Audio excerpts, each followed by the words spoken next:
এই দেখো বানর। বানর কি করে আসলো?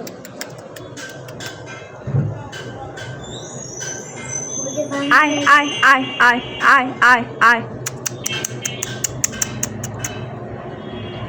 হ্যালো এভরিওয়ান, আসসালামু আলাইকুম। কেমন আছেন সবাই? আশা করি সবাই খুব ভালো আছেন। দুপুরবেলা মার্কেট থেকে ক্লান্ত হয়ে যখন ঘরে ফিরলাম তখন ভাবতেও পারিনি আমার জন্য কি অপেক্ষা করছে।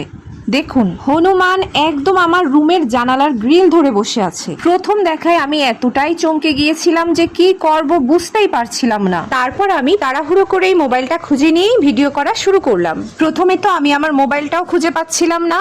ওকে আমি বারবার ডাকছিলাম কিন্তু ও যেন নিজের জগতেই হারিয়ে গেছে। হনুমানজি কি যেন একটা গভীর চিন্তাতেই ডুবে আছে। মাত্র দুই একবার তাকালো আর বাকিটা সময় রাস্তার দিকেই তাকিয়ে থাকলো। কি একটা আশ্চর্য ব্যাপার বলুন তো, ঘরে ঢুকেই যদি এমন একটা দৃশ্য কেউ দেখতে পাই তাহলে তার কি অবস্থা হবে। বেশ কিছু সময় এভাবে বসে থাকার পর হঠাৎ করেই ও 3 তলা থেকে নিচে একটা মারাত্মক লাফ দিল আর চোখের পলকেই গায়েব।